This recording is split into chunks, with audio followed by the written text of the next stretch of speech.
loved his hockey. It was their thing. He was so present in his son's life. They did everything together.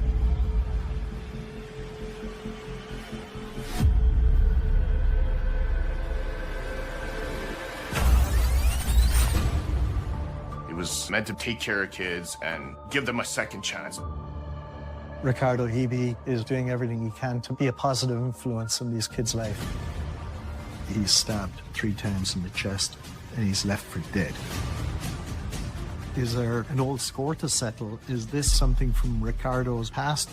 We have this murderer out on the streets. Everybody was scared. A lot of the details were just so gruesome. The final moments of Ricardo Hibi's life must have been horrifically terrifying.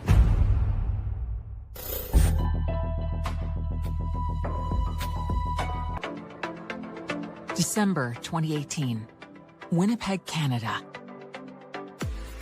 Ricardo Hibi has a lot to be grateful for this holiday season. He and his fiancée Candace are planning a big wedding in the new year, and he's found success in the real estate business. But growing up in Winnipeg's North End, this happy picture was far from guaranteed. North End, Winnipeg is a place that has substance abuse issues related to crime. It's a city that has some real struggles.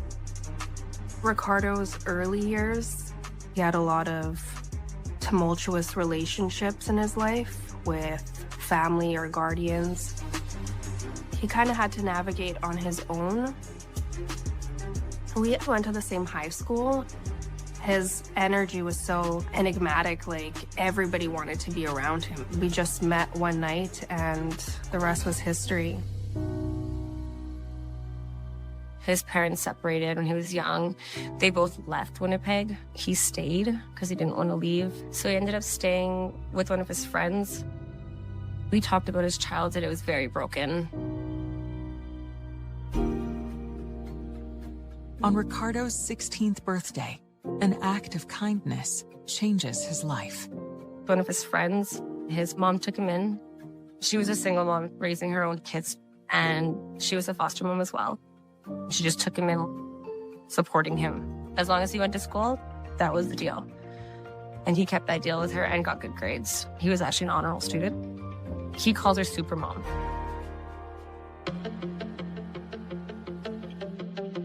After Ricardo graduates from high school in 2002, he is touched by another act of kindness that changes his life. We met through a mutual friend of ours, Sean. I've been doing home renovations and construction for 15 years now. He's like, oh, would you mind if I worked with you? I'm not going to get paid. I just wouldn't mind, somebody teaching me how to do these things. I said, yeah, absolutely. Over the next several years, Ricardo learns Richard's business and eventually becomes his partner. He was successful in real estate. Like, he could have retired probably by the time he was 45 if he would have kept at it.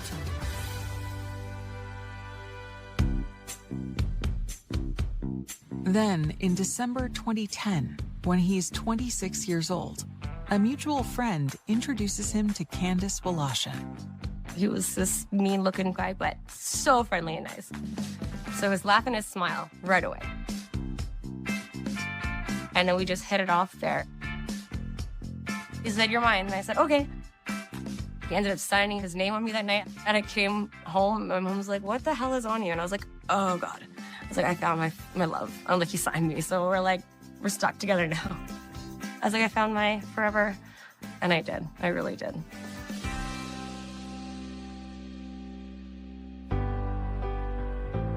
A year and a half later, Candace gives birth to a baby boy.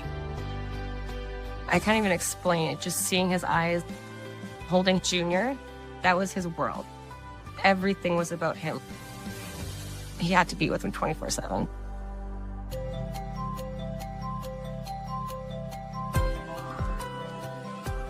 On December 14th, 2014, 2 years after Junior is born, Ricardo asks Candace to marry him. He was really excited to get married.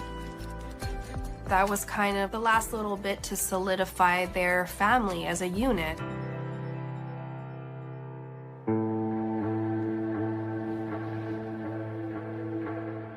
But a chance encounter puts those plans on hold. A couple of friends were doing group homework, and I think when he went there, he looked at these youth and he saw part of himself in these kids. A group home is an environment where multiple people who are vulnerable live together. And it really hits home that these teenagers are just like him, who need stability, who need guidance.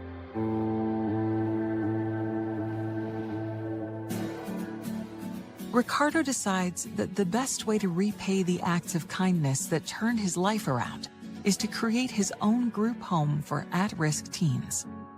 He just kind of followed his calling. He was meant to take care of kids and, and give them a second chance. Transforming a property he owns into a group home takes several months and becomes Ricardo's sole focus. He even decides to postpone his wedding so he can fully concentrate on his newfound mission.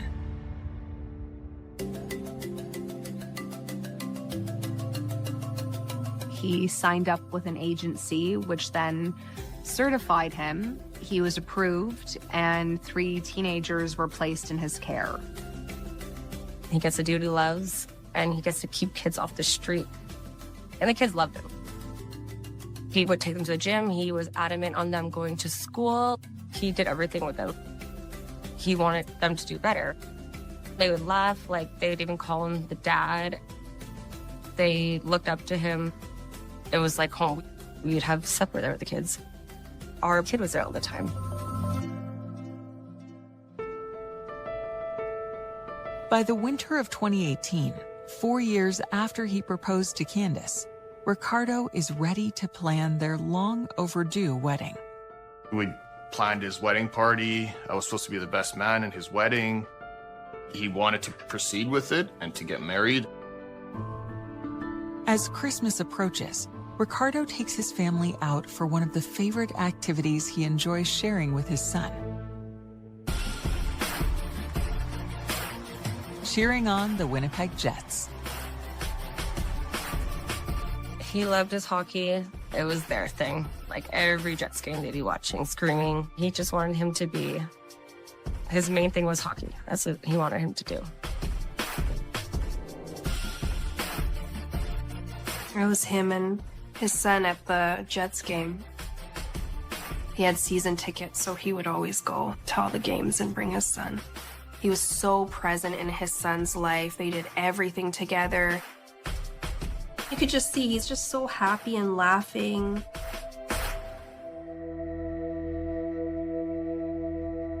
They don't know that this happy night will be their final moments together as a family.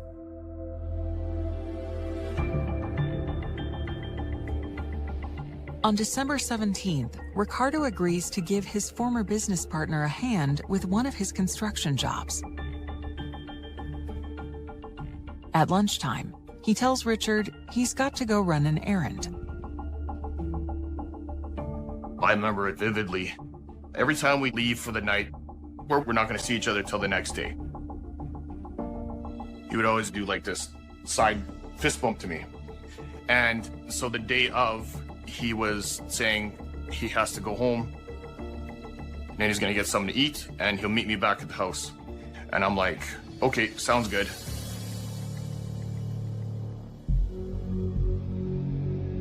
And then he did one of those fist bumps. And I remember it was like my brain took a picture of it because I looked over and I seen his hand and I remember like almost taking a picture of my hand touching his hand. I looked at his hand and I pulled my hand back and I was thinking in my head, I'm like, I'm going to see you in 20 minutes. I just had this intuition that that was the last time I was going to speak to him.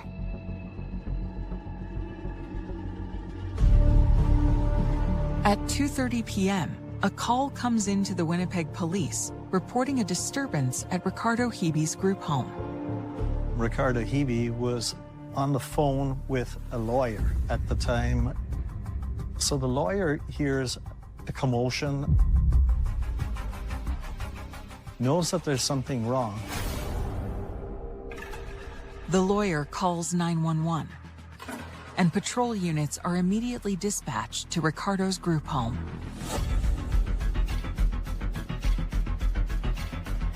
They find Ricardo Hibi on the ground, covered in blood.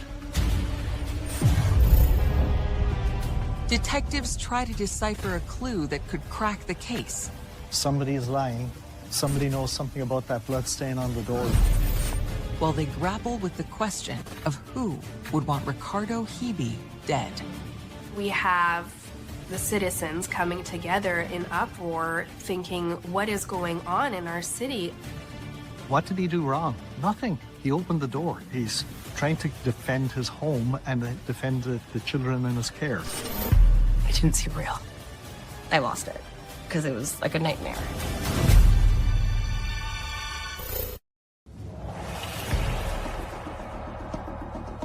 Winnipeg police responding to the group home run by Ricardo Hibi find him critically injured after being attacked and clinging to life.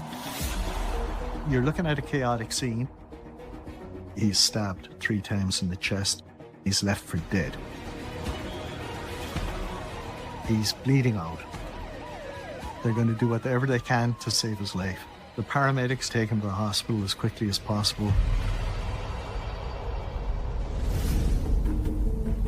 As Ricardo fights for his life, the search for clues about what happened to him immediately gets underway. The forensic unit attend the crime scene and collect all the blood samples. They're going to collect DNA samples from different surfaces. Maybe the offender got cut in a struggle and has blood on the floor. Detectives also launch an urgent search for witnesses. They discover that 2 of the 3 teenage residents of the group home were in the house when Ricardo was attacked. These kids, he said, they were in their rooms at the time when this happened. The investigators have to consider everything and everyone. This attack could have been connected to any one of the 3 boys that live there. As the investigators interview the teens at the crime scene, they have their colleagues back at the police station check into the residents' backgrounds.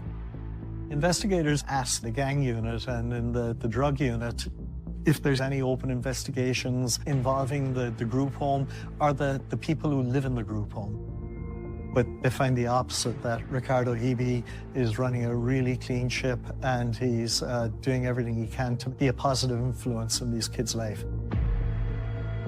They actually have a lot of respect for him and they speak very highly of him.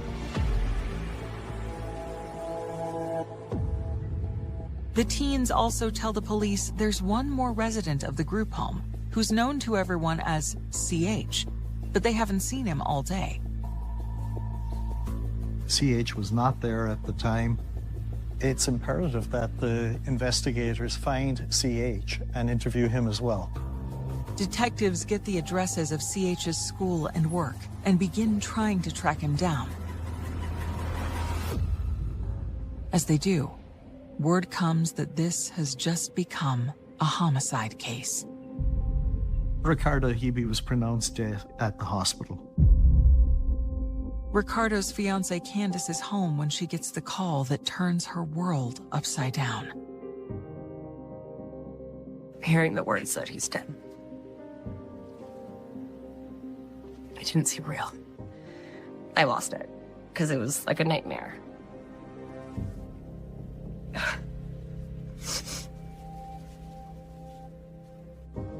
I couldn't speak. I couldn't think. I couldn't breathe half the time. I would lay there like begging him to come back. He was my everything. Losing him literally destroyed my life.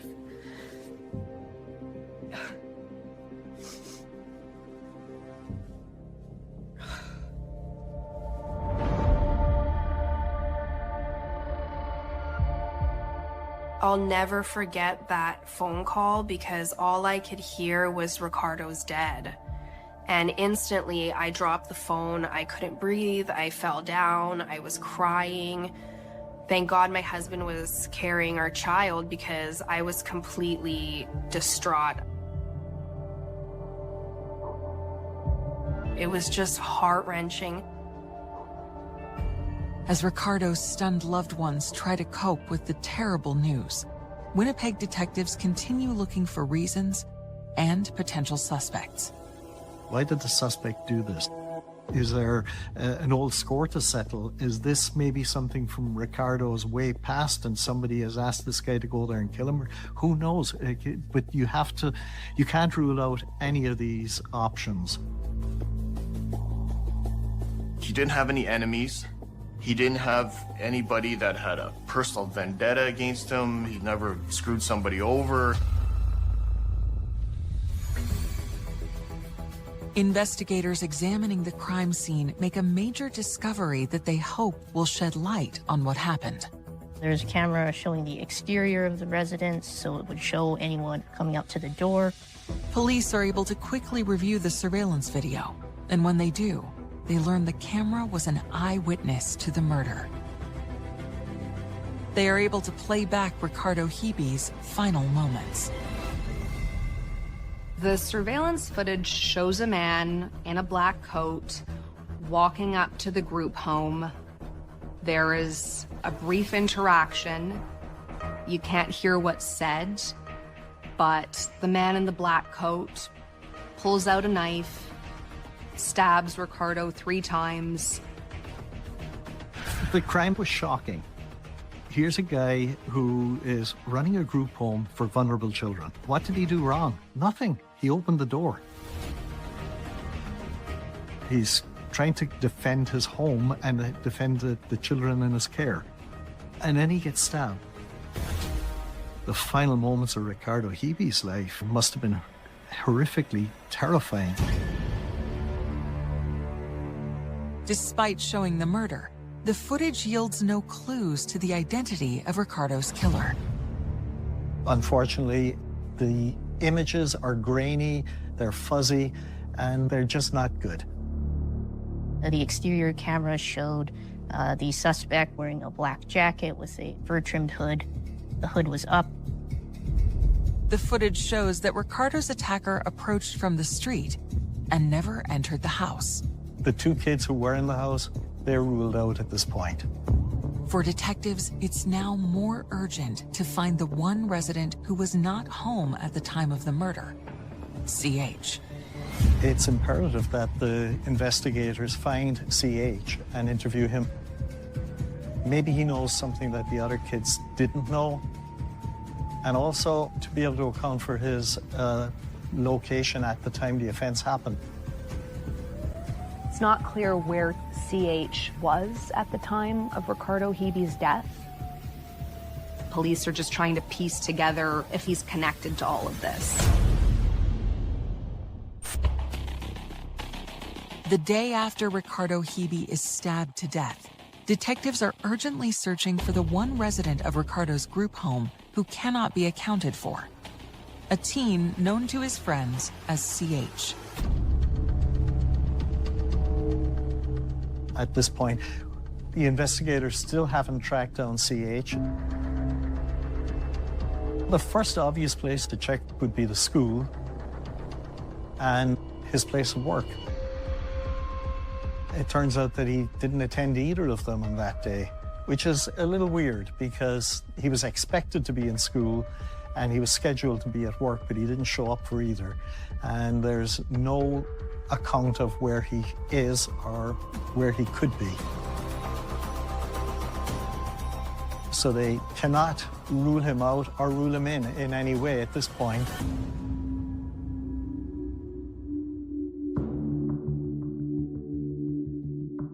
News of Ricardo's murder spreads through Winnipeg, stirring both grief and anger.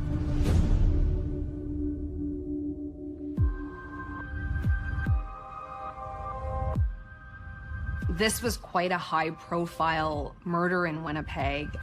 It affected a lot of people. And the question I kept coming back to was, for what? Why did this happen? There's really no clear answer. I thought it was just so brutal because of the fact that Ricardo was quite a pillar in the north end of Winnipeg.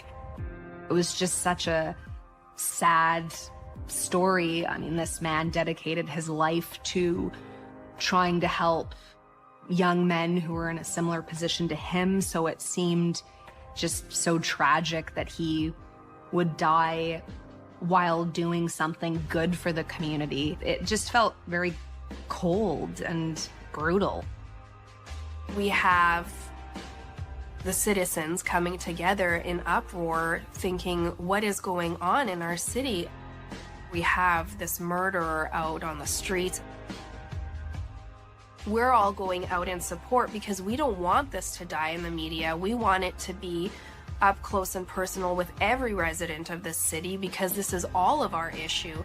You know, it was my best friend who lost his life, but it could be my neighbors tomorrow. Everybody was scared. And so I think pushing it in the media was the only way that we were going to get any traction with finding this guy.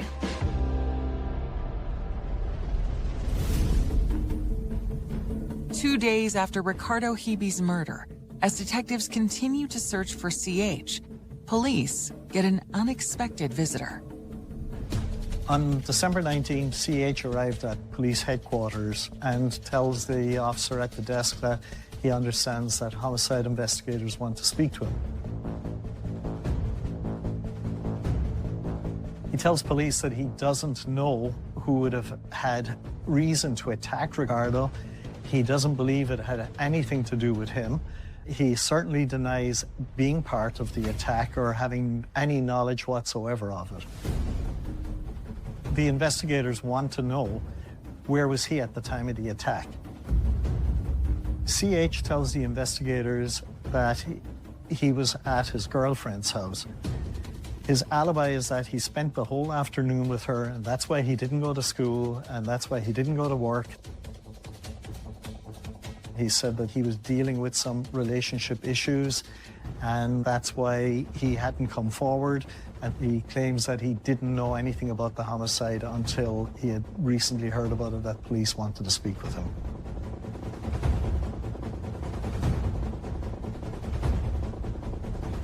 CH says that he was with his girlfriend, Trinity Moore. Police now have to confirm that alibi.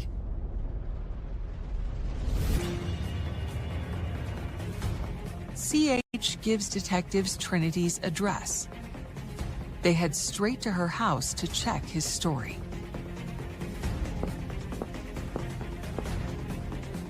When police arrive at Trinity's address, they see that there's a blood stain on her front door. Trinity denies any knowledge of it, and she says that's the first time that she's seen that blood. Trinity consents to police taking samples from the blood that's found on her front door. The blood samples are sent to the police lab for testing as detectives continue their interview with Trinity. They ask if she can confirm CH's alibi, that he was with her on December 17th, the day of the murder. Trinity told the investigators that CH does come over a lot, and he stays over there, and he spends lots of time with her at her home. However, she says that on the day of the homicide, he was not there. In fact, Trinity tells the detectives she hasn't seen CH in days. He's saying that he was there all day. She said, no, he wasn't. So someone's lying. Somebody knows something about that blood stain on the door. Detectives investigating the stabbing death of Ricardo Hibi believe a teenage resident of Ricardo's group home has lied to them about where he was at the time of the murder. CH says that he was with his girlfriend, Trinity Moore, but she said that she didn't see CH that day. With his alibi in doubt, investigators now wait to see if DNA tests on the blood found on Trinity's door can connect CH to the murder. But they also have some follow-up questions for him. This time, CH is easier to locate. They find him standing outside the group home where he lives. CH tells them that Trinity is mistaken, and he said that sometimes she takes medication and she forgets things, but he's actually angry that she says that he wasn't there, because he is adamant that he was there. His alibi is very shaky, but there is no physical evidence to tie him to the scene. At this point, there is certainly not enough evidence to charge CH with anything. 4 days after Ricardo's murder, just 4 days before Christmas, the DNA test results from the blood stains on Trinity's door come in. Those bloodstains came back as a match to Ricardo Hibi's DNA.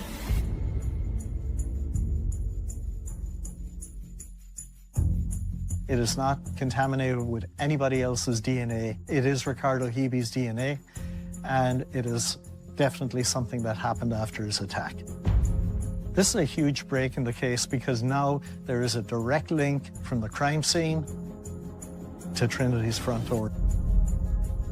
So somebody who killed Ricardo went through that front door and deposited Ricardo's blood on the door.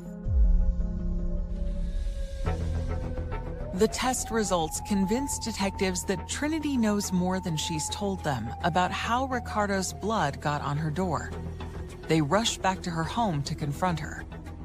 And that's when her story about the day of the murder changes. She says that CH was there, that he was actually hiding in the back room. Trinity told the investigators that they have a rocky relationship at this time, and they had a fight. She says her brother, Kane, became aware of the altercation that she had had with CH and was furious. She didn't tell her brother that CH was in the back room, and her brother, Kane, left and he went looking for CH. She actually provided her brother with the address of the group home. And when he came back, he had blood on him, and as he left the blood on the door handle at the front of the house. She says that he shows up, she sees his hands are bloody, and she sees him in possession of a knife, and she observes there's blood on it. Was he looking to find CH and thought he killed CH? Or was he just lashing out at somebody? There's a couple of different possibilities here. The investigators show Trinity the images from the security camera from the front of the house where the attack is captured. She actually tells the investigators that her brother Kane has a jacket like that.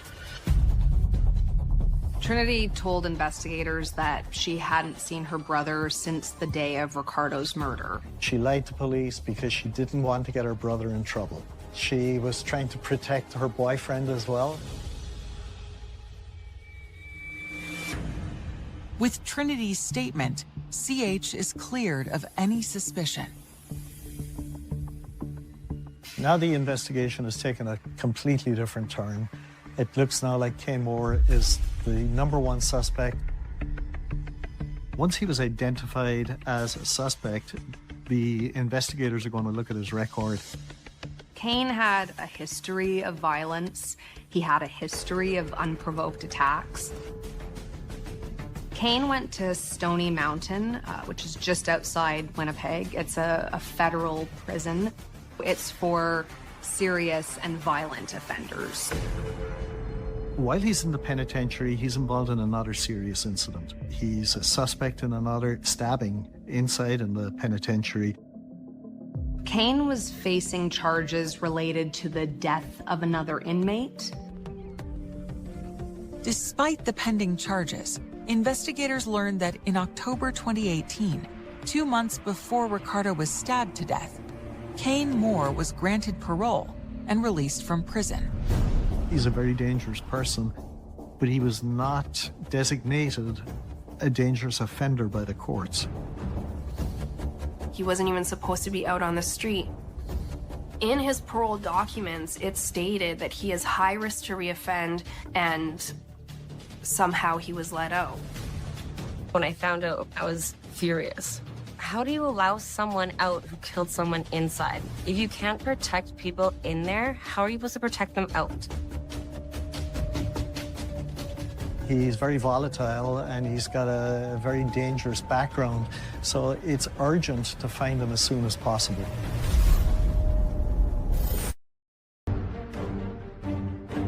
Winnipeg detectives are on the hunt for 21-year-old Kane Moore, the prime suspect in the murder of Ricardo Hibi. At this point of the investigation, the investigators have to find Kane Moore. It is imperative that they find Kane Moore. Kane's sister, Trinity, tells the detectives that she has not seen or heard from him since December 17th, the day of the murder. Investigators begin tracking down other family members, hoping for a lead to his whereabouts. His family are somewhat cooperative. They say that they haven't seen him in quite some time, but it can only be taken at face value because they could quite easily shelter him. The investigators went to all the known hangouts and the areas where Kane Moore has frequented and is known to frequent. They're not getting the best cooperation in these neighborhoods. Nobody wants to be seen speaking to the investigators. Nobody certainly wants to cooperate with them. And they draw blank. They're not getting anywhere. Kane Moore's parole has been revoked at this point, so the investigators get a Canada-wide warrant for Kane Moore. They'd circulate a bulletin with his picture and his description to every officer. After 2 weeks of an intensive search that began just before Christmas, police still have no sightings of Kane. Nobody knows where he is. It looks like he's gone to ground and nobody can find him. He's on the run.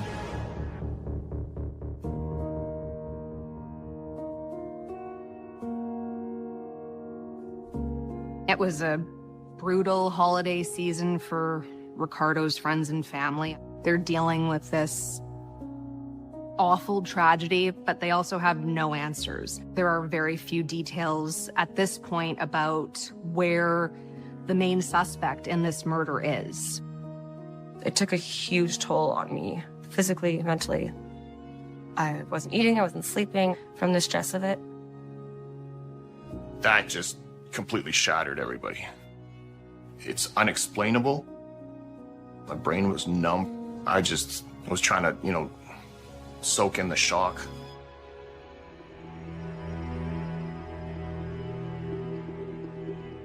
Another week goes by with no progress in the manhunt. Then, on January 6th, 2019, cadets that work with the Winnipeg Police Service came across an individual that was just walking on the street, and they were concerned that he was intoxicated. They approached the individual who provided them with a false name. However, when they detained him for being intoxicated and they searched his pocket, they found identification in the name of Kane Moore with a photograph that matched him.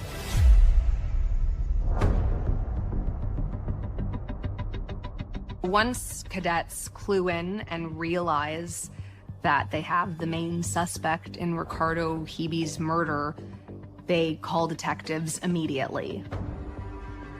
the cadets take Kane into custody and bring him to the station. Kane Moore was arrested wearing a black winter jacket. The man who appeared in the surveillance video taken of Ricardo Hibi's death was also wearing a black jacket. But when detectives show Kane the images from Ricardo Hibi's security camera, he insists it's not him. He doesn't give anything up.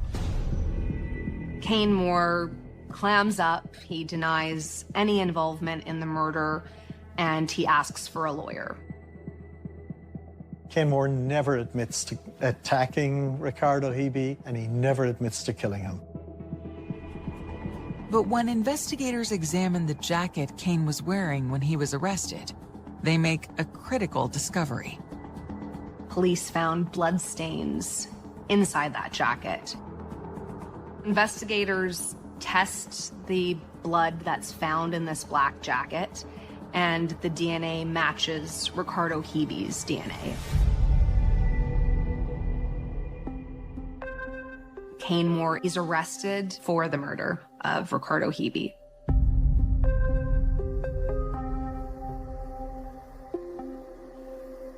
There's a lot of inexplicable killings that occur, but in this case, even though there was no clear motive, there is enough evidence to suggest that Mr. Moore was upset with CH.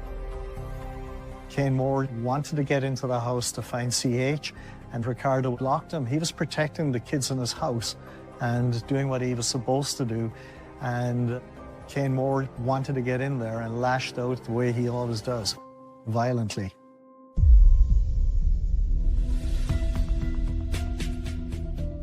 Cain Moore is charged with 1 count of second-degree murder. Ricardo Hibi's loved ones are shocked to find out he was killed by a stranger. Cain Moore, he's never been around us. We never had him at the house. Like, we had no idea who he was. The news kind of came out that it was just some random guy. I was angry. We'll ever sit down and have a conversation if this guy asked me for forgiveness. I don't think I could do that.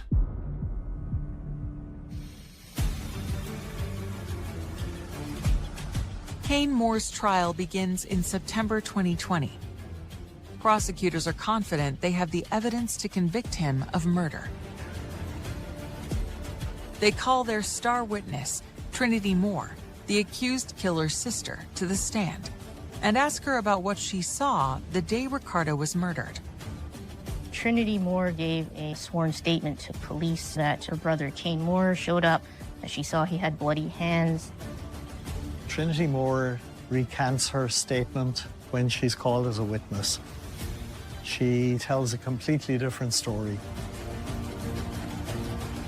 When Trinity Moore changed her story, now there's the possibility of an acquittal.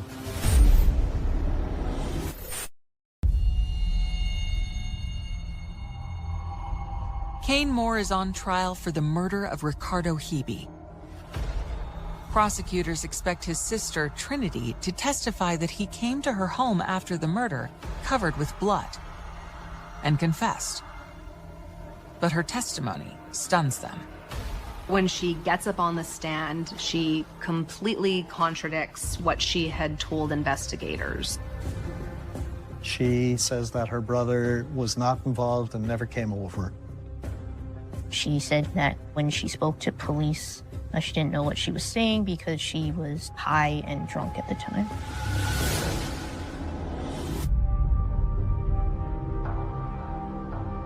When Trinity made the 180 turn on her story, it throws a wrench in the prosecution's case. But even without Trinity's testimony, prosecutors can make their case to the jury solely based on the physical evidence. That black coat that Cain Moore was arrested wearing wound up being a central piece of evidence. There was video surveillance and forensic DNA evidence. We played the surveillance videos that show the individual approaching the residence, and we showed the actual stabbing. We also showed Cain Moore leaving the house. The video surveillance and the forensic DNA evidence links him to that house. Candace was there every single day. She seemed extremely strong given the circumstances, but when that surveillance video was played in court, she left sobbing, but she was there start to finish. I don't really know how she did it because a lot of the details were just so gruesome.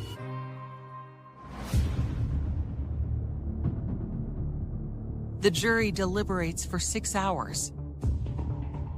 And on September 24th, 2020, reaches its verdict. He was convicted of second-degree murder. He's got a life sentence with no chance of parole for 15 years.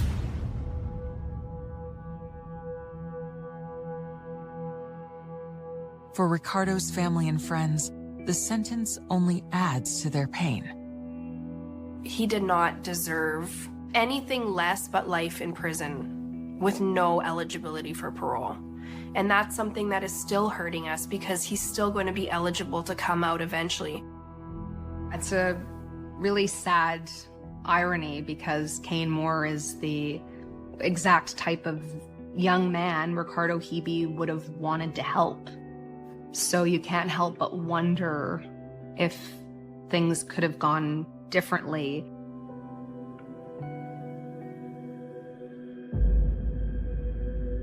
That didn't need to end up like that.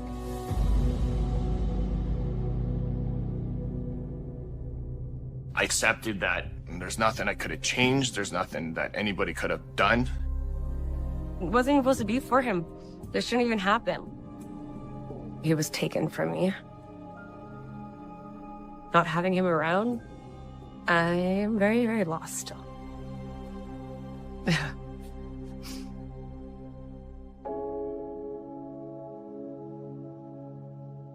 Despite the pain they live with every day, Ricardo's loved ones try to stay strong and keep Ricardo's memory alive, especially for his son, Junior.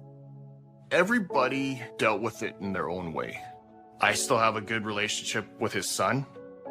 I'm godfather to his son. I've made him a promise when he was alive, and I'm just fulfilling that promise to look after his son. I want people to know that his heart was there. He wanted the best for these kids. It's just everyone knows his legacy was left and his smile. A loving husband and father with so much to live for. He did everything for his family. He was an amazing daddy. He loved life. He loved to be happy. Is ruthlessly gunned down at home in front of his wife. When he was laying there on the floor, nothing can prepare you for that. They stood over the victim's body with a shotgun and delivered a fatal blow. This wasn't just a random killing. This was an assassination. Police tracked down several suspects. She was absolutely the possible person who was involved. She had all the motive. He began bragging about other involvements that he had had with acts of violence. And we knew that he and the victim had some bad blood between them. Just when police think they might never catch the killer, we were pretty frustrated, and the wind was kind of taken out of our sails. The case takes a mind-blowing turn. She sang like a songbird. He had been in possession of the guns used. And law enforcement was pretty stunned by that. To reveal a killer no one imagined. This is unbelievable. It was someone that if you passed on the street would look as innocent as they come. The darkest black. Panama City lies on the Gulf Coast of Florida's Panhandle. Our biggest industry is tourism, with millions of people coming to enjoy the Gulf Coast. The community is very tight. You know most of your neighbors, you know everybody that you do business with on a personal name basis. But in the early hours of October 6, 1998, the town's sense of safety is rocked by a chilling 911 call. At 3 o'clock in the morning, there was a call from a woman that her husband had been shot and killed. There was a lot of shots. I ran back to the bedroom. The killer wasn't in the house. He was coming after us. I literally thought everybody was gonna die, and I was so scared. Police raced to the home, expecting to encounter an active shooter.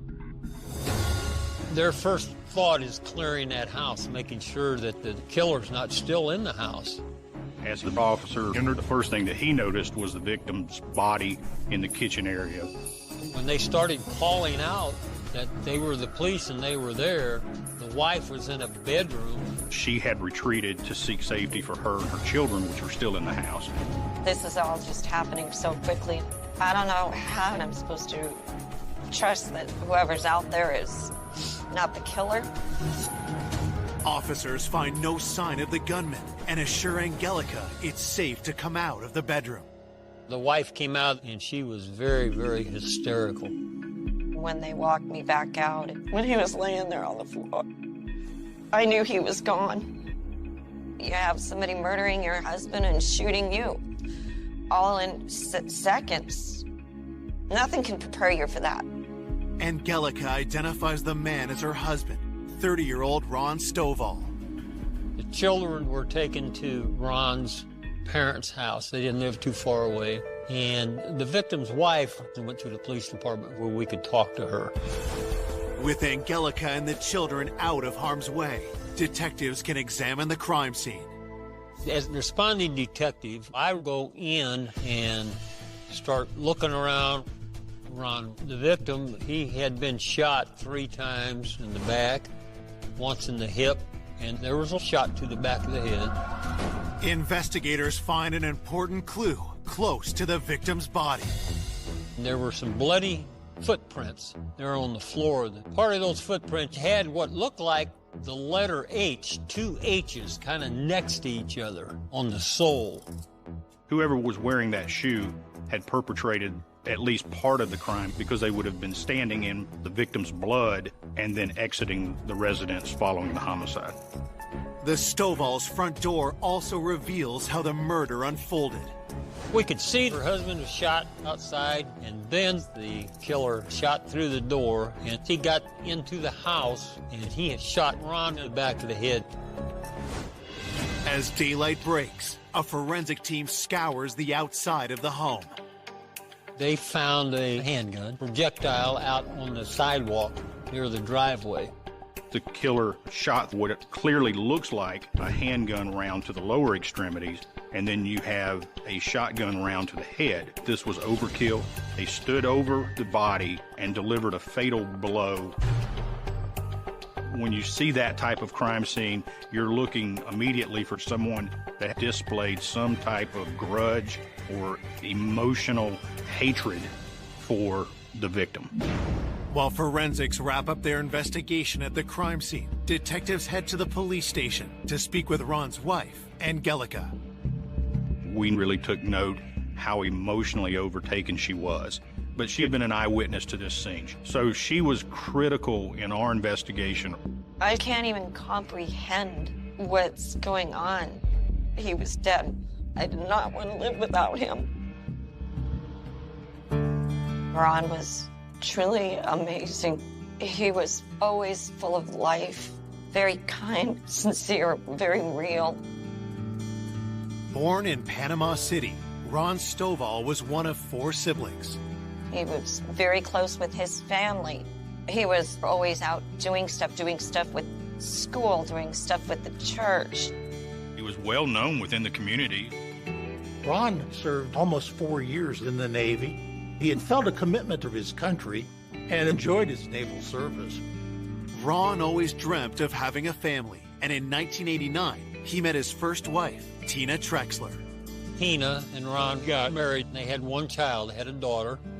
The marriage was a rocky one, and after 6 years, it fell apart. Soon after, Ron met single mom Angelica at a local beach bar. He said he knew from the second he saw me that he loved me. Our first night, we went on a date, took me to the beach, to the ocean, put out a blanket, listened to some Marvin Gaye, had Italian food. It was very romantic. He stole my heart, and I was never in love before. I just fell right into his arms. In 1997, the couple married. Just like Ron, Angelica had a child from a previous relationship. A year later, their family of 4 became 5 when they had a daughter of their own. Ron took on several jobs. He worked as a waiter. He worked as a delivery man for the UPS companies. He was very dedicated, and he just got his massage therapy license. He did everything for his family. We were very happy. Who would want to gun down this loving husband and father in cold blood? At the station, Angelica tells police how the murder unfolded.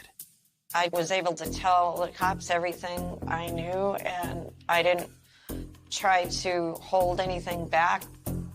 Ron got up at about 3 o'clock every morning, and I would get up and make his lunch for him to take to work.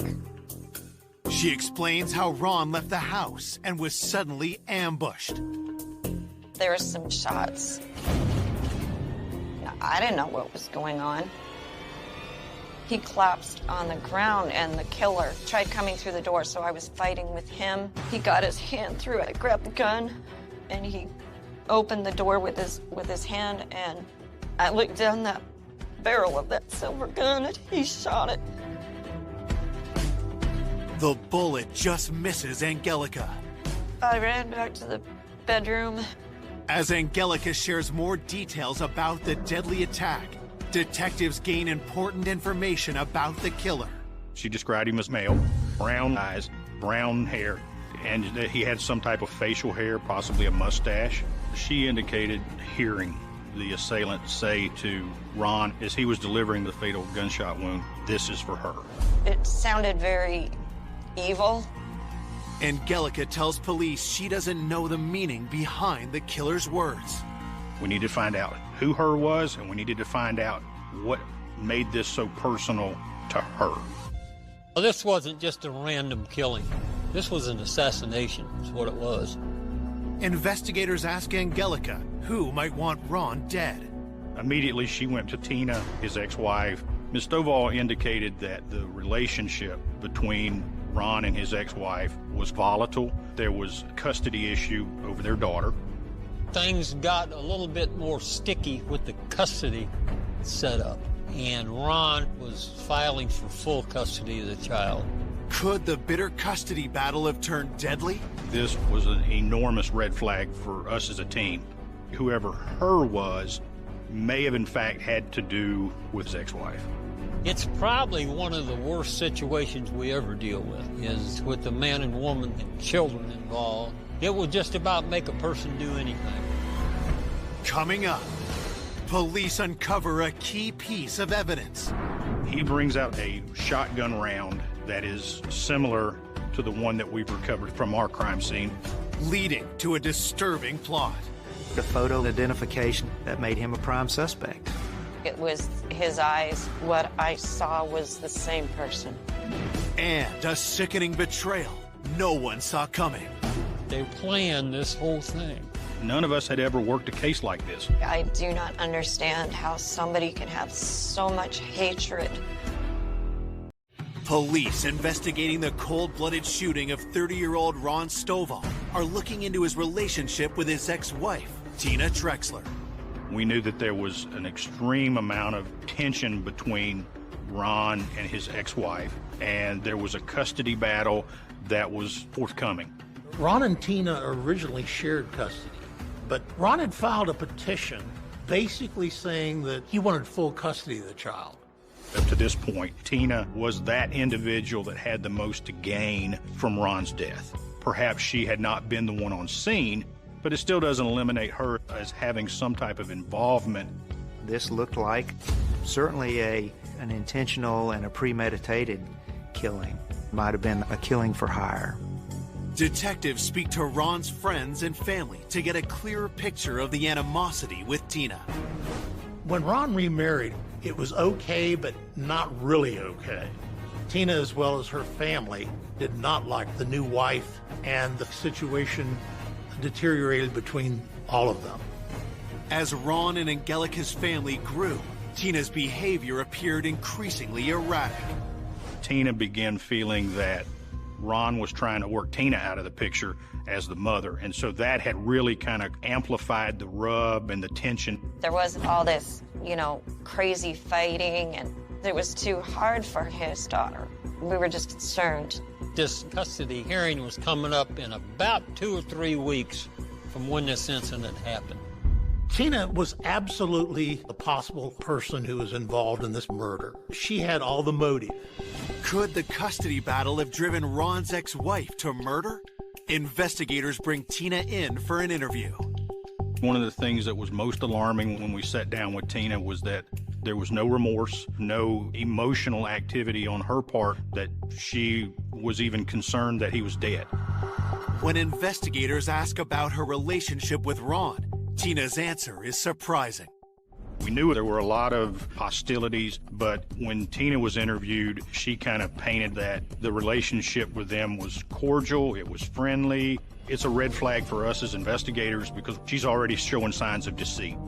With suspicions raised, detectives grilled Tina about her whereabouts in the hours leading up to Ron's murder.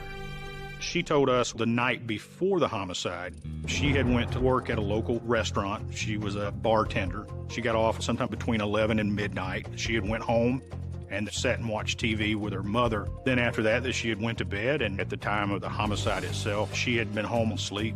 Before police can press Tina further, the interview is interrupted. Her mother had hired a lawyer for her. The attorney made contact with Tina and immediately ended the interview. Unable to finish questioning Tina, detectives look into her alibi. Police were able to establish that she had been at work that night till 11:30, 12 o'clock. Investigators also speak with Tina's mother, Ann Trexler. She was the grandmotherly type and was helping Tina get back on her feet and help her get through this divorce. And come across as a very down-to-earth, nice lady, a housewife, and she confirmed that Tina had been at the house with her watching TV. Though Tina's alibi checks out, police still theorize that she could have hired someone to kill her ex-husband. We conducted a preliminary investigation into her financial records. Everything was consistent with that of just a working-class individual making normal purchases. 1 week into the investigation with no concrete evidence pointing at Tina, police look for other suspects. They quickly discover Tina wasn't the only one in a dispute with Ron. Tina had a boyfriend. His name was Adrian Harris, and there had been some confrontations between Ron and Mr. Harris regarding the way Ron was treating Tina. And in fact, at one point, there had been some threats made on Harris's part. Had Adrian decided to confront Ron, leading to deadly consequences. As we began looking into Mr. Harris, whether he was paid to do it or whether he did it on his own, we weren't sure, but the concern was that he may have perpetrated this to make good with Tina for the purpose of helping her. Investigators tracked down Adrian over 900 miles away near Baltimore. When we talked with Adrian, he did acknowledge that there was some bad blood between the two of them, but he really kind of downplayed the significance. The day of the murder, he told us he went to work.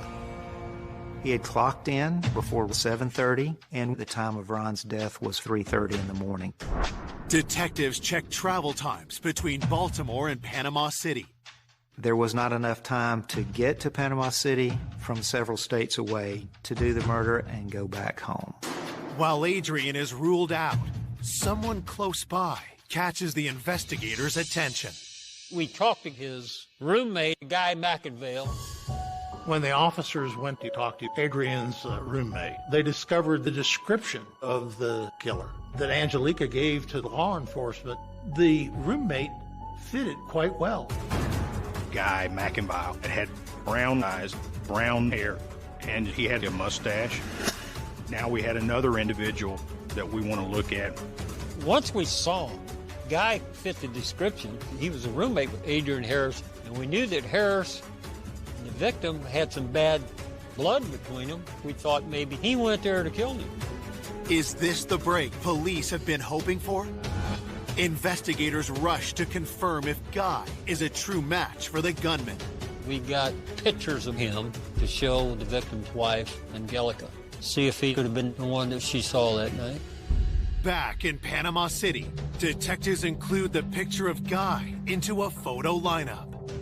Angelica was an essential witness.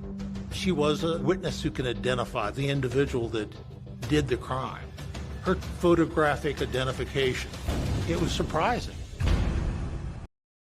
It has been 2 weeks since 30-year-old father, Ron Stovall, was shot to death at home in front of his wife, Angelica.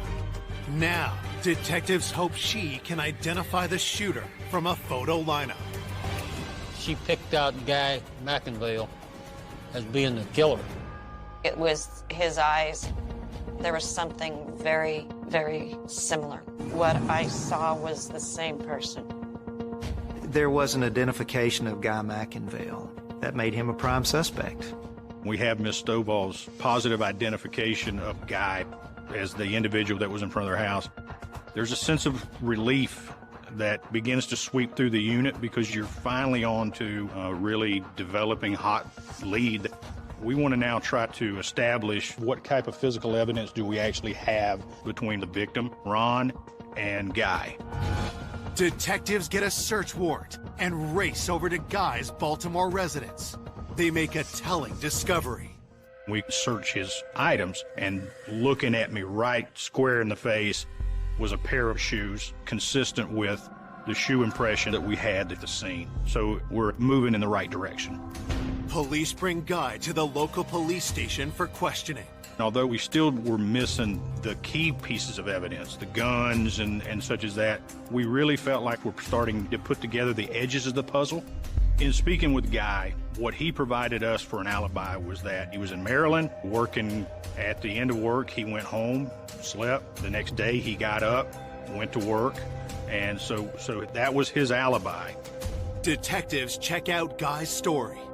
We had had an opportunity to speak with Guy at his place of employment, and we were able to collect some video that correlated with his timeline of what he said. There was physically no way possible for him to have been here in Panama City at the time of the crime.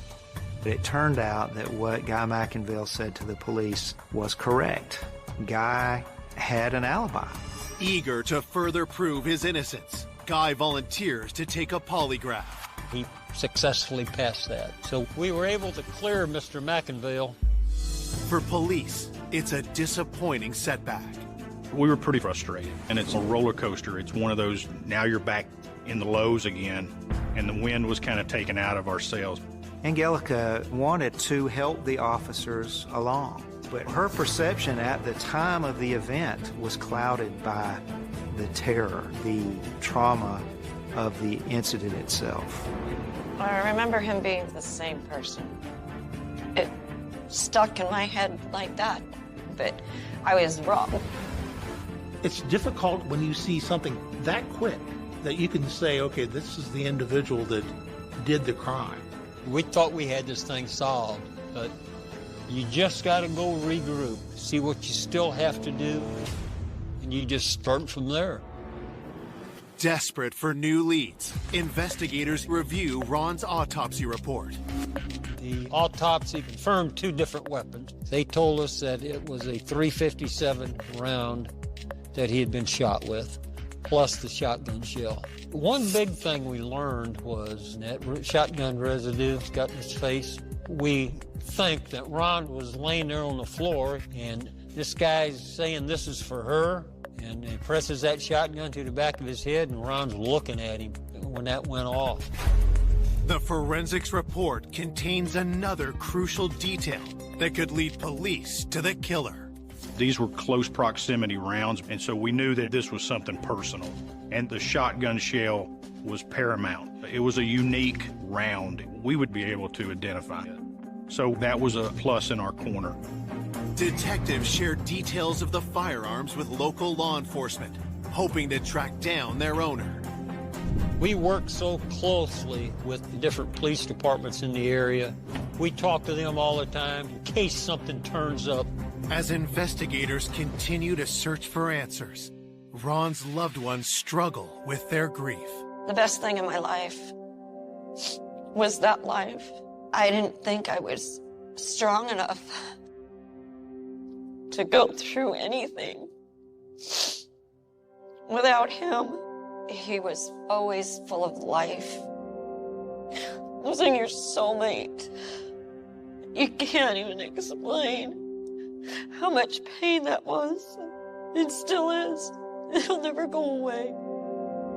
3 weeks after Ron's murder, the investigation is threatening to grow cold, but then police receive a tip that reignites the case. We got a call from the Panama City Beach Police Department. They had a home invasion out there on the beach. During that arrest, they recovered 2 handguns and a short-barreled shotgun. They knew from the investigation of the crime scene where Ron Stovall was killed that a shotgun had been used and that a handgun had been used. That coincides with what we're looking for. We wanted to go over the evidence they had and the circumstances. Could these be the weapons connected to Ron's murder? The gentleman that they arrested, we started looking into him and looking at his background and everything. And he had a pretty lengthy criminal history, had actually been linked to some murders in the past. He really caught our attention. This turned out to be a big break. Police in Panama City are investigating the cold-blooded homicide of husband and father, Ron Stovall. They now believe the missing murder weapons were used in a home invasion robbery less than 15 miles away. When meeting with this investigator from the Beach Police Department, what he produced from his crime scene was this: a handgun and a sawed-off shotgun. That coincides with what we're looking for. Then he brings out a shotgun round that is similar to the one that we've recovered from our crime scene. We have everything that meets the parameters. Now we really believe we're on the right path. The weapons are sent off to the crime lab. While detectives await the results, they dig deeper into this new lead. At the Beach Police Department, they identified the individual as Tony Alberto Perez. He went by Tony. He had an extensive criminal history. There was some acts of violence in his past, or some drugs in his past. They really felt like he was a pretty violent individual. Another detail catches their attention. Tony had brown eyes, brown hair, and facial hair. He looks just like our guy. He met Miss Stovall's physical description to a T. Investigators head to the nearby jail where Tony is being held for the home invasion. He come across as a kind of a likable guy. He was laughing and cutting up, but the more he talked, more red flags went up. He began bragging about other involvements that he had had with acts of violence. He was completely nonchalant about it. Detectives turn up the heat and ask Tony if he killed Ron Stovall. Tony totally denied any involvement, any knowledge of Ron, any knowledge of anything that may have happened on that date, and basically told law enforcement, it's not me, I'm not the person. Despite Tony's denials, investigators believe he's withholding information, and they obtain a search warrant. Tony Perez had items that he owned stored at the landlord's house, and we're searching through Tony Perez's items over there. And then we find a pair of work boot type shoes. While inspecting the footwear, detectives notice a key detail. Those work boots had what looked like the letter H, two H's kind of next to each other on the sole. It looked like what we had found at the crime scene. We got those sent right off to the lab. As police hunt for more incriminating evidence against Tony, the ballistic results come back. And we actually got confirmation from the Florida Department of Law Enforcement that the guns collected that Tony had been in possession of matched perfectly ballistically to the rounds that we had recovered from our scene.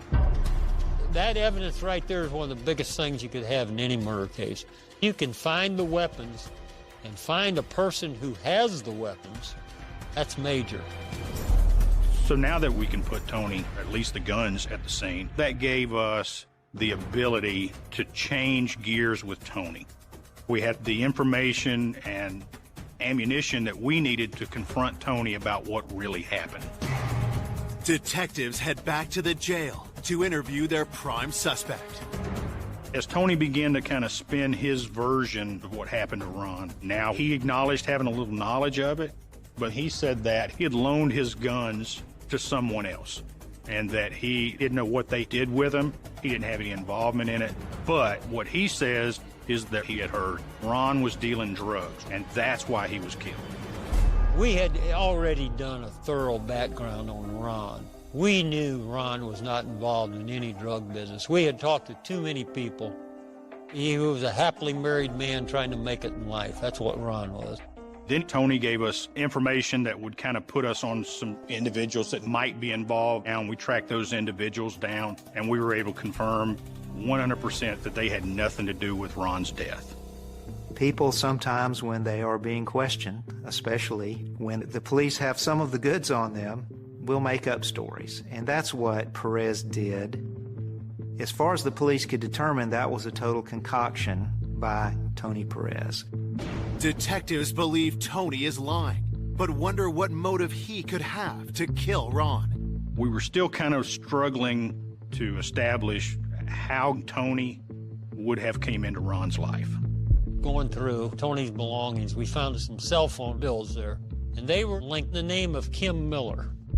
Kim Miller turned out to be Tony's girlfriend. So we went to talk to Kim. Kim Miller is the owner of a Panama City hair salon. Tony and Kimberly, they had been in a romantic relationship for several months. We were told by Kim that Tony, he was doing odd things for her. He would come around the hair salon and he would actually shampoo customers' hair, clean up, sweep up the shop, things like that. Investigators look for a connection between Tony and Ron Stovall. Kim was familiar with the Stovall homicide. She claims that she first heard about it because she had a customer that had called in and canceled her hair appointment, saying how her ex-son-in-law had been murdered. When detectives ask Kim for the customer's name, they receive a startling response. The connection kind of came out of nowhere and almost as a surprise. Kim's client is Ann Trexler, who happens to be Tina's mother. Tina, Ron's ex-wife. Police believe husband and father Ron Stovall was shot and killed by criminal Tony Perez. They're now exploring a potential link between Tony and Ron's ex-wife, Tina Trexler. When Kim Miller indicated that she styled Tina's mother, Ann Trexler's hair, and law enforcement was pretty stunned by that. Ann Trexler is the mother of Ron's ex-wife, Tina. We knew of the ongoing hostilities between Ron and Tina. So when we talked with Kim Miller, we asked her if she had ever met Tina, his ex-wife, and she did met her on a couple of occasions. Tina's mother, Ann, however, was a regular client, was in there on a regular basis. With Tina previously eliminated from the investigation, detectives asked Kim more about Tina's mother, 52-year-old Ann Trexler. She told us that Ann's talking to her and telling her about these problems with her daughter going through this custody battle with her ex-husband. And she was upset about it. She's afraid she's going to lose her grandchild. Ann had told Kimberly the Trexlers had to get a second mortgage on their home to provide legal assistance to Tina. Could the custody battle be the motive behind Ron's murder? At that point, we were trying to determine exactly who she was. She hadn't really been on our radar at all. We knew that she was Tina's mom. We knew that she was Tina's alibi at the time of this crime. Ann Trexler, no criminal history, supposedly a wonderful grandmother and fine Christian lady who would never be involved in something like this. Investigators contact Ron's wife, Angelica, and learn his custody dispute with Tina brought out a different side to his former mother-in-law. Apparently they had a good relationship when Tina and them were married, but it was just a constant battle over visitation rights. Always just such a fight with her. Looking to see if Ann could have anything to do with Ron's murder, detectives bring her in for an interview. When we talked to her, she stated to us that there was no way that she had anything to do with killing him. She did not want him dead. Matter of fact, she said she loved him. And then Ann Trexler wanted a lawyer.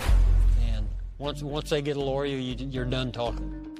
So we're kind of getting a heightened sense of concern as far as her involvement in the case, because she decided to basically not cooperate with the investigation. Having hit a wall with Ann, detectives get a breakthrough when forensics results arrive. We got confirmation that Tony's boot was consistent with the shoe impression that we had at the scene. Also, Tony had been in possession of the guns used. Now you've got a personal item putting him at the crime scene. At that point, we knew we had our shooter. That's a big piece of evidence right there. We were able to go back to Tony and present him with what we knew. He admitted killing Ron. His very words were, "Okay, I did it." It's the shortest confession to a murder I've ever taken in my career. Investigators push Tony to reveal how the crime unfolded, and what he tells them is shocking. Tony told us that Ann Trexler wanted to have her ex-son-in-law killed and was willing to pay to have it done. When we found out Ann Trexler wanted to hire somebody to kill Ron, I mean, this is unbelievable. Ex-mother-in-law gonna get involved and have pay somebody to kill her ex-son-in-law? He had met Ann at the hair salon. She was complaining about Ron, and that the two of them had worked out a deal for Tony to kill Ron in exchange for about $10,000 to be paid to Tony. On November 10, 1998, Tony is charged with the first-degree murder of Ron Stovall. But the case is far from over. Detectives turn their attention back to alleged mastermind Ann Trexler. Searching for answers, detectives pull Ann's phone records. The phone records were a treasure trove of information. They showed a lot of phone traffic between Kim Miller and Antonio Perez and Ann Trexler. It clearly looks like Kimberly was the middle person between Ann and Tony.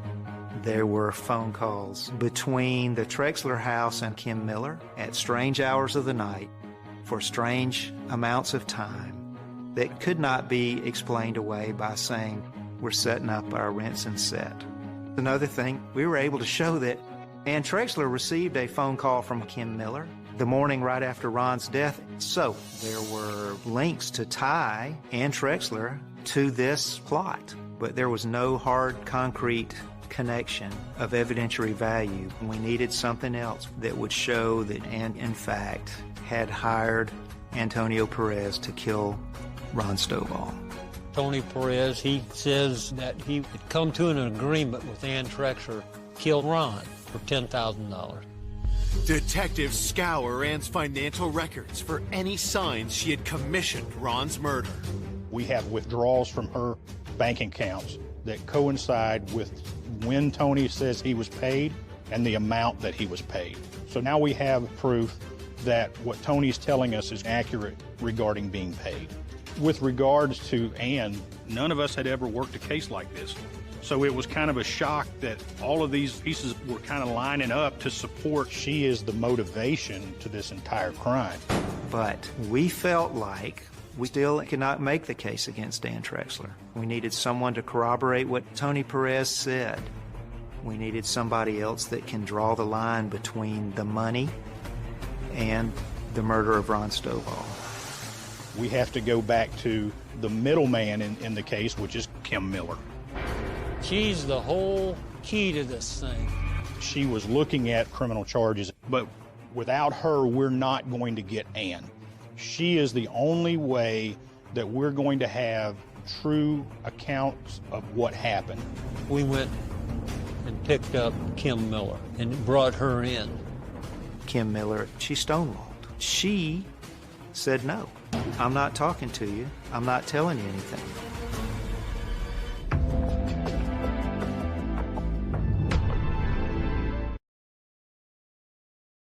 Investigators working the Ron Stovall homicide have charged shooter Tony Perez with murder and believe the mastermind is Ron's former mother-in-law, Ann Trexler. But to build an ironclad case, they need Tony's girlfriend and go-between, Kim Miller, to share what she knows. However, Kim is refusing to talk. It really wasn't until we actually laid out in front of her the phone records and drew the lines between Ann and her and Tony that we were able to convince her to cooperate with the investigation. We let her know, she was going to be charged with accessory to the murder, and she's facing life in prison. Prosecutors offer Kim a deal, a reduced sentence in exchange for testifying against Ann Trexler.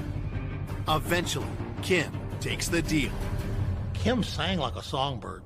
Kimberly was very adamant that there was a deep-seated hatred for Ron on Ann Trexler's part. She indicated that on many occasions, Ann Trexler ranted and raved about Ron Stovall. how bad he was, that he was going to remove her granddaughter. She wished that somebody would take him out, and it got more and more. Finally, Kim said, okay, if you're really serious, I know somebody who might help you. Kim lets her know that her boyfriend, Tony Perez, will get rid of him for $10,000. And that's how the deal came about. Kim then reveals how in the early hours of October 6th, Tony drove to the Stovall house to lie in wait for Ron. About 3 o'clock in the morning, when Ron went out to his vehicle, Tony took a shot at him with a pistol. And Ron ran inside and slammed the door behind him, and Tony Perez fired more shots, which struck Ron in the back. To finish Ron off, Tony tried to force his way inside the house. Angelica, she tried to hold the door, and Tony Perez fired a shot that almost struck her. She ran to the other room to call 911. Tony Perez came in, and he found Ron on the floor and walked up with a shotgun, said, "This is for her." Boom. He killed Ron Stovall right there. When he made the statement, "This is for her," it's our belief that Tony was doing this on Ann's behalf. Tony came there to do one thing, and that was to kill Ron Stovall. Once he had made his getaway, he was able to reach out to Kimberly and make notice to her that, in fact, the job had been done. And then, of course, she notified Ann. Kim swears Ron's ex-wife, Tina Trexler, wasn't involved in their murderous plan. Law enforcement looked at Tina Trexler. Her mother, Ann, may have confided in her, but no one could get to that much evidence to put Tina in the situation of taking Ron's life. Ann Trexler, she tried to be the grandmotherly type, but she planned this whole thing. Ann Trexler's thought pattern was Ron Stovall is getting ready to take my only precious granddaughter away from me, and I won't have visitation, and he left my daughter, he married somebody else. He should not be able to get away with this. From an investigator's perspective, Ann carried just as much weight as Tony. Without Ann, Tony would not have even known who Ron Stovall was. On February 15th, 2000, Ann Trexler is formally charged with the murder of her former son-in-law, Ron Stovall. And the cops called and said, "Got her, she's in jail." She is morbidly evil. The darkest, blackest soul ever. And then she'll put on a face like she's just Miss Innocent. The killer, he didn't know Ron and knew Ron. I do not understand how somebody can have so much hatred in their body, in their mind, in their heart. In court, shooter Tony Perez pleads guilty and is sentenced to life without parole. In February 2000, Kim Miller is sentenced to 5 years probation as part of her deal with prosecutors. Finally, in 2001, Ann's trial begins, and she pleads not guilty. Ann Trexler took the stand. She testified about not being involved. She testified about her concerns of her grandchild and the fact that she had absolutely no involvement. On May 14th, 2001, the jury finds Ann Trexler guilty of first-degree murder. She's sentenced to life in prison without parole. There's a little piece. I'm in a little piece in this horrible thing. A little justice, I guess. Gets a little emotional sometimes. It's not just me. You know, we're a whole team working this thing. We celebrated, I'll just say that. We celebrated this. The most striking thing to me is that these are all ordinary people. And it's a little bit frightening to think that people who are walking around living everyday ordinary lives would be capable of this. The one that initiated it all was someone that if you passed on the street would look as innocent as they come. For Ron's family, his loss continues to be deeply felt. I miss him and I love him so much. What's going on? I don't know what happened. I just came over to my parents' house because we were going to watch the game, and My mom is shot and my dad is shot and my brother's here. On the evening of October 20th, 2007, the Petrick family's world was shattered in an instant. In the quiet town of Wellington, Ohio, a peaceful day turned into a nightmare when Mark Petrick was brutally shot in the head. As he crumpled to the floor, his eyes caught the lifeless body of his beloved wife, Susan, her life stolen in a heartbeat.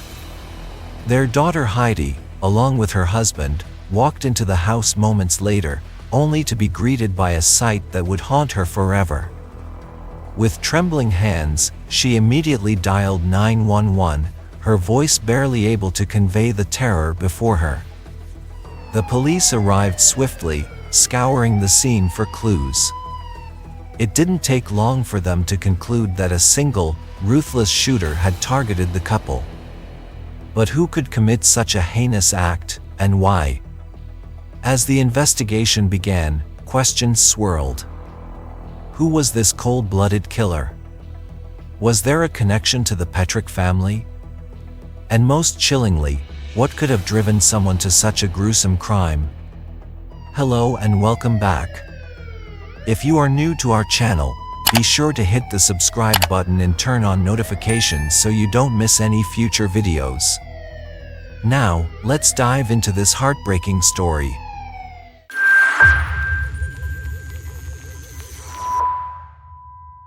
Mark and Susan Petrick had been happily married for 23 years, raising 3 children, Heidi, Holly, and Daniel, under the roof of a loving, Christian household.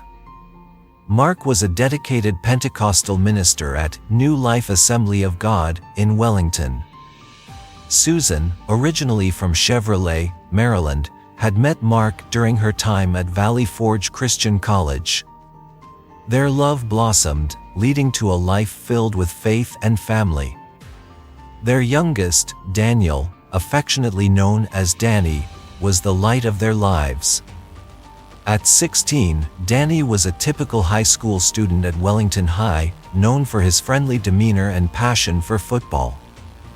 Though not an outstanding student, he was well loved, with no disciplinary record, and he took comfort in reading the Bible. However, in 2007, the Petrick family's life first took a dark turn. A skiing accident left Daniel with a severe staphylococcus infection. He was bedridden, entirely dependent on his parents for recovery. With his dreams of playing football shattered by spinal damage, Daniel sought solace in television and video games. To lift the poor boy's spirits, his father Mark gifted him an Xbox. It started with family-friendly games, racing games, and eventually, Daniel's interests shifted towards hardcore titles. This direction troubled his father so much and he disapproved of all the violent contents. In 2007, when Halo 3 was released, it quickly became a cultural phenomenon. This first-person shooter game, set in a dystopian future, was more than just a game, it was an escape, a world where Daniel could wield power in ways he never could in real life. The game's allure was irresistible, and Daniel became determined to own a copy, despite his father's firm refusal. Undeterred, Daniel snuck out of his window one night and bought Halo 3 anyway. From that point on, his gaming habit spiraled out of control. Daniel would spend up to 8 hours a day immersed in the virtual battles, losing himself in the game's violent world. When his father discovered the extent of Daniel's obsession, he banned the game from their home, hoping to curb his son's addiction. But Daniel was not so easily deterred. He began sneaking the game into the house or playing it at his friends' places, fueling the growing tension between him and Mark. The household became a real battleground, with Mark trying to protect his son from what he saw as a dangerous influence, while Daniel, increasingly defiant, clung to his beloved game. We had video games in our home. Danny and I played Madden football all the time. We did the racing games, motocross, all those type of games, sports games, and we had no problem. We had a lot of fun with them. He would just play for hours and hours and hours. 3 days straight, and only taking a bathroom break and eating a bowl of cereal, no sleep. He changed significantly. He was very outgoing, very fun-loving, very goofy kid, and he became very secluded. I don't care what the game is. If all you're doing is pointing a gun at people and killing them, these games are not acceptable for children. We would not allow them for any reason whatsoever in our home. Mark, like many parents at the time, was deeply concerned about the impact of violent video games on mental health. He believed that these games could corrupt a person's psyche, leading them down a dark path. With this fear in mind, Mark issued an ultimatum. Daniel had to choose between giving up Halo 3 or leaving the house. Of course, Daniel chose the latter option, moving in with a friend where the two of them indulged in marathon gaming sessions, playing for up to 18 hours a day. It wasn't long before his friend's parents grew concerned. They noticed that Daniel was fixated solely on gaming and had no intention of leaving, so they decided to call his parents. This news was a devastating blow to Daniel. Forced to return home, he found himself once again under the strict rules of his father, who immediately confiscated his beloved game. This led to a heated argument between Daniel and his parents, with tensions reaching a boiling point. Mark, however, was resolute. He locked the Halo 3 copy away in the family's safe. Confident that this would force his son to move on, Mark hid the key, believing this firm stance would set Daniel on a better path.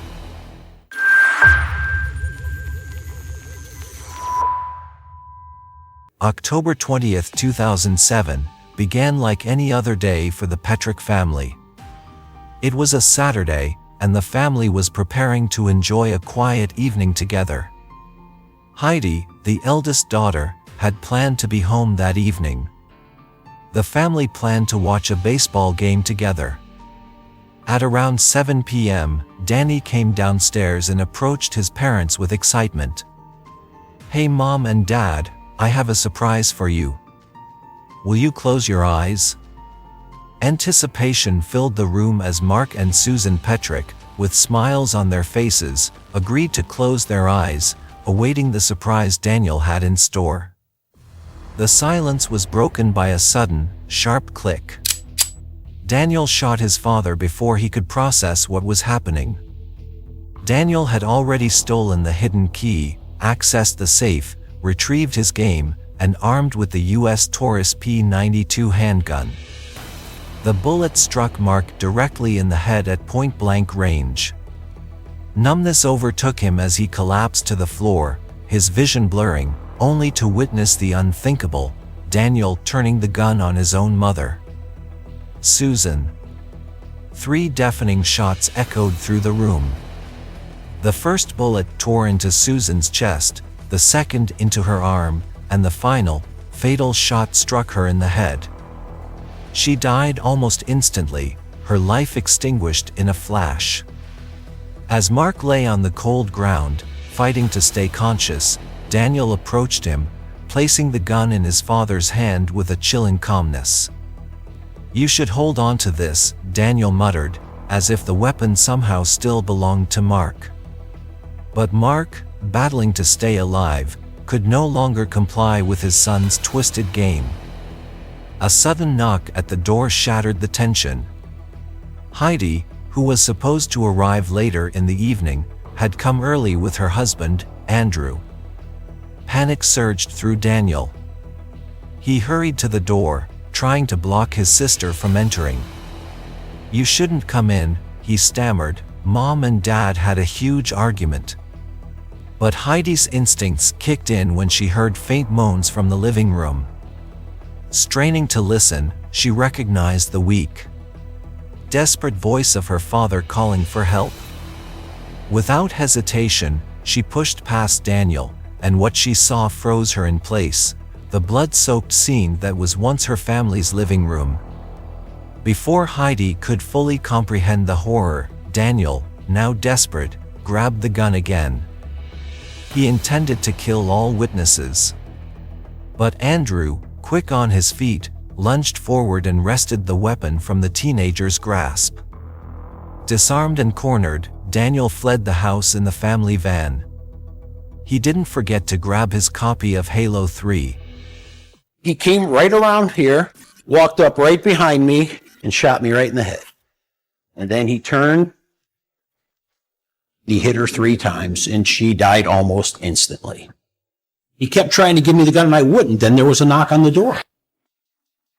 My son-in-law busts the door wide open, knocks Danny aside, sees all the blood, sees the gun sitting on a coffee table.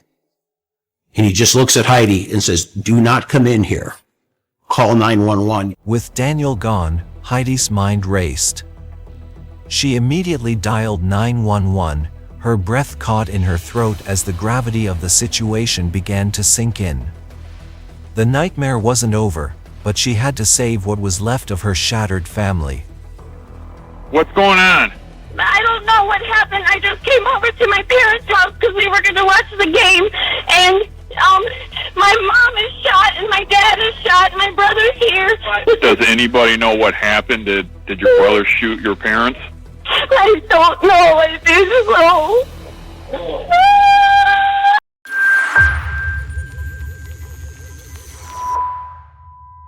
As the police fanned out in a desperate hunt for the runaway teenager, it didn't take long to close in on Daniel.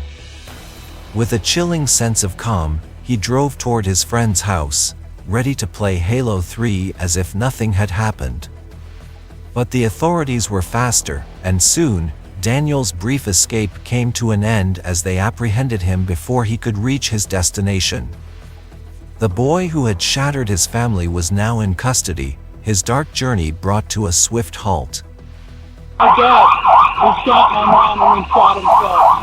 My dad shot my mom! Why would my dad shoot my mom? I don't know, man. Daniel was escorted to the cold, sterile confines of the interrogation room. Seated under harsh fluorescent lights, the weight of his actions began to press on him. He shifted uneasily in his chair, nerves fraying as he fidgeted and glanced around the stark room. When the detectives finally entered with stern faces, Daniel's agitation seemed to melt away. Instead, he met their questions with a disturbing calm, weaving a carefully constructed lie to shift the blame onto his father. Take me through today, everything that was going on. I was sitting in my room, and then my dad was just yelling, just screaming at my mom. My dad walked into his bedroom, and then walked back out. And then I heard a gunshot. I ran out there, and my mom had been shot. He pointed the gun at me. And then he said he was sorry, and then he shot himself. Without a hint of hesitation, Daniel spun a tale, attempting to distance himself from the horrors of that night. He cried constantly and tried to cast himself as the victim. As time wore on, relentless pressure from the detectives began to crack Daniel's shell. The walls of the interrogation room seemed to close in, and the weight of his actions started to bear down. Nervous and shaken, Daniel's fabricated story began to crumble. Under the mounting pressure, the young boy finally confessed, revealing the horrifying truth. He had shot his parents and killed his mother because they forbid him from playing Halo 3. Daniel's story left the detectives stunned, as they stared in disbelief at the teenager. In the end, his confession provided all the evidence the detectives needed to charge him with the crime.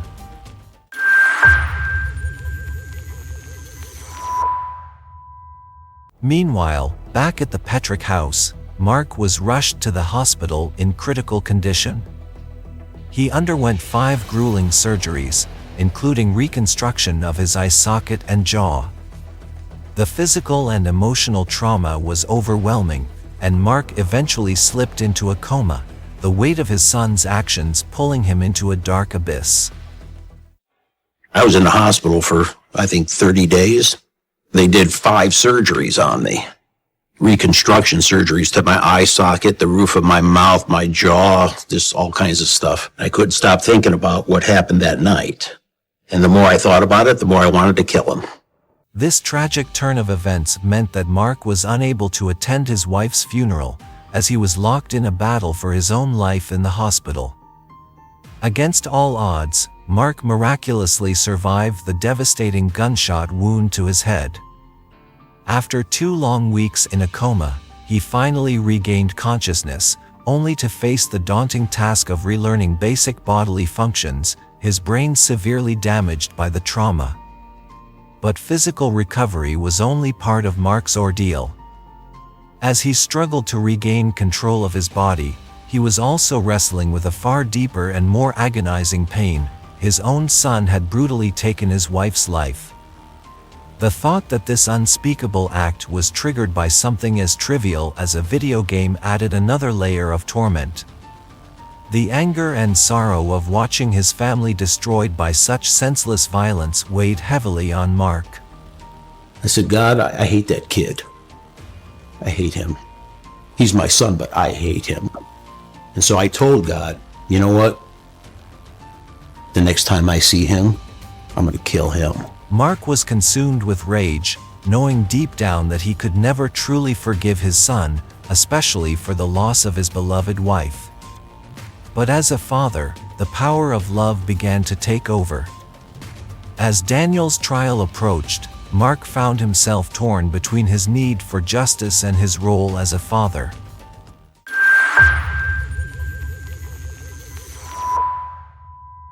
Even though he longed to see justice served for his wife, Mark couldn't bring himself to condemn his son to a life behind bars. Guided by his unwavering Christian faith, Mark recognized that forgiveness, no matter how difficult, was the ultimate expression of that faith. And so, he made the heart-wrenching decision to pardon his son for the heinous crime he had committed. In time, Daniel's sisters also found it in their hearts to forgive him, despite the immense pain of losing their mother. They understood that, in their father's eyes, love and forgiveness had triumphed over vengeance. Daniel's trial took place from December 15th to 17th, 2008, at the Lorain County Court of Common Pleas in Elyria, Ohio, with Judge James Burge presiding. The courtroom was charged with emotion as Daniel faced the consequences of his actions. Throughout the trial, Daniel expressed genuine remorse, his tears a visible sign of the guilt he carried. He repeatedly glanced at his father, seeking a sign of forgiveness that he feared might never come. When Mark took the stand, the courtroom fell silent, bracing for the words of a father who had endured the unthinkable. His testimony was a poignant and emotional declaration, filled with the weight of love, loss, and the complex nature of forgiveness. Mark's decision to speak was a final act of compassion toward his son, a son who had torn their family apart, yet still needed the healing power of a father's love. What's written in this letter is not only my views, but the views of my entire family. I write this letter on behalf of my son, Peter. Amy has had to face and is now facing the very serious consequences of what he did on October 20th, 2007. I know, without any doubt, he has severe regret, remorse, and guilt over what he did to his mom that evening. I can't count the number of times he has told me that he's so sorry for what he did and he'll never be able to forgive himself. I can also count the number of times he has told me that he's so happy that I survived and so glad to still be able to see me. He's told me that numerous times.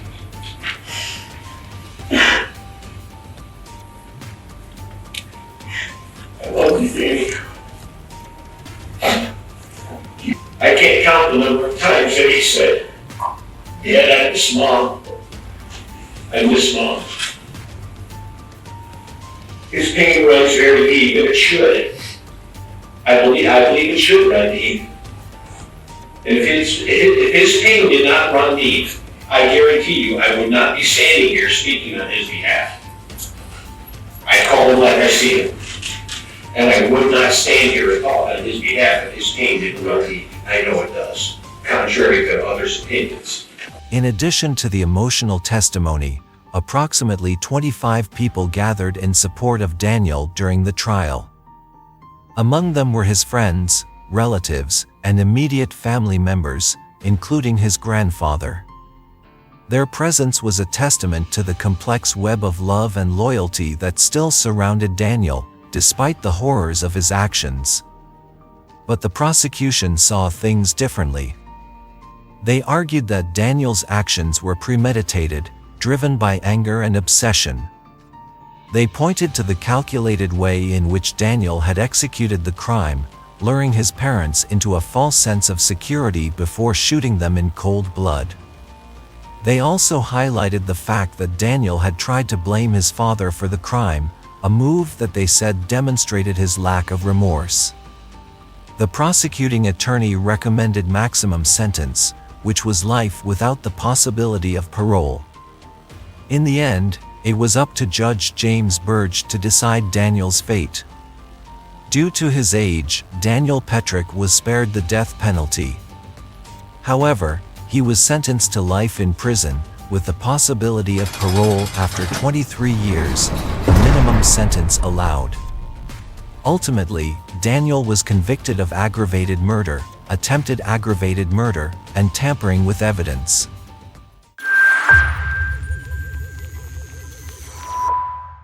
The case of Daniel Petrick reignited a nationwide debate about the impact of violent video games on young minds. Halo 3 became the focal point of this controversy, with many questioning whether the game had influenced Daniel's actions. Judge Burge himself weighed in on the issue, stating his belief that video games could have a profound impact on a person's psyche, particularly, an addiction to such games could warp Daniel's perception of reality, making it impossible for him to understand the permanence of death.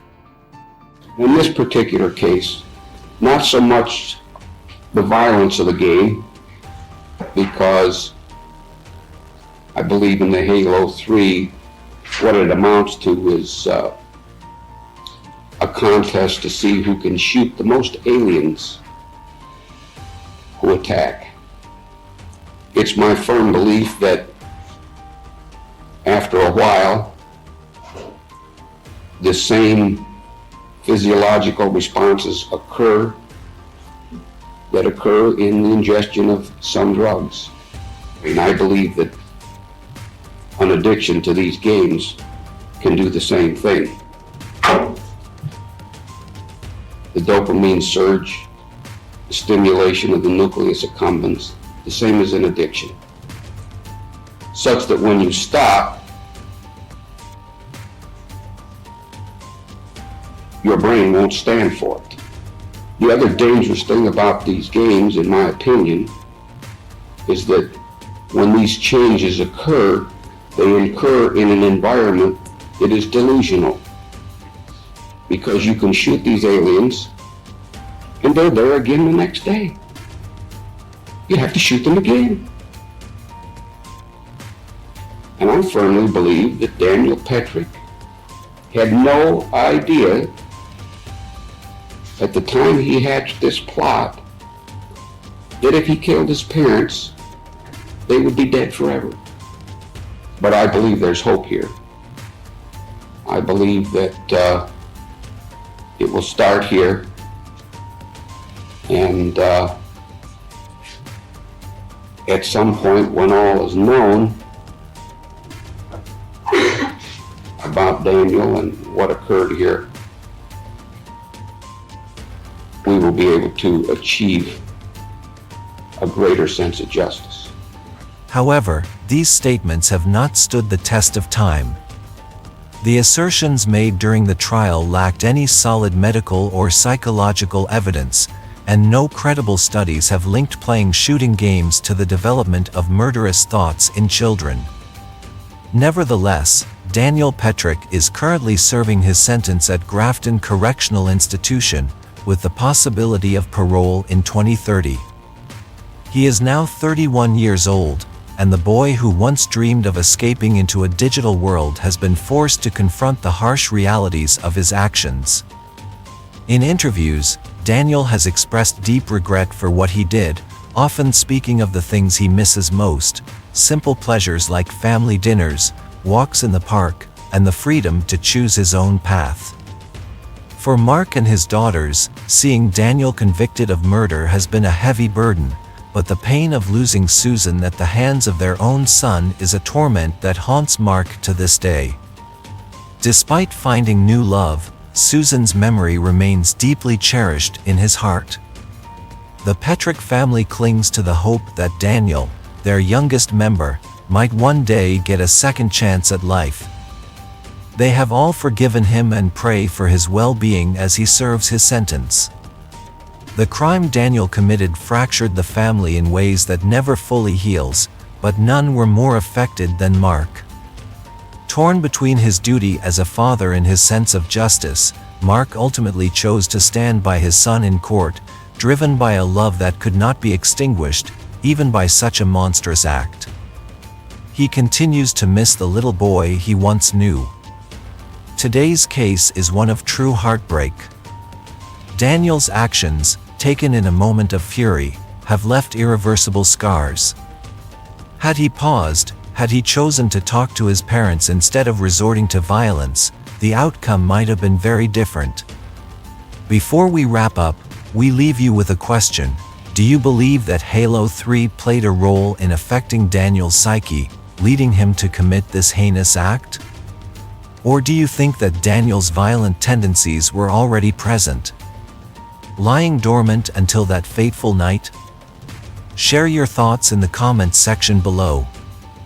If you found today's video compelling, please consider subscribing to our channel, hitting the like button, and sharing our content. If there's a crime story you'd like us to cover, leave us a message in the comments. Until next time, stay safe as we continue to bring you more chilling and spine-tingling cases.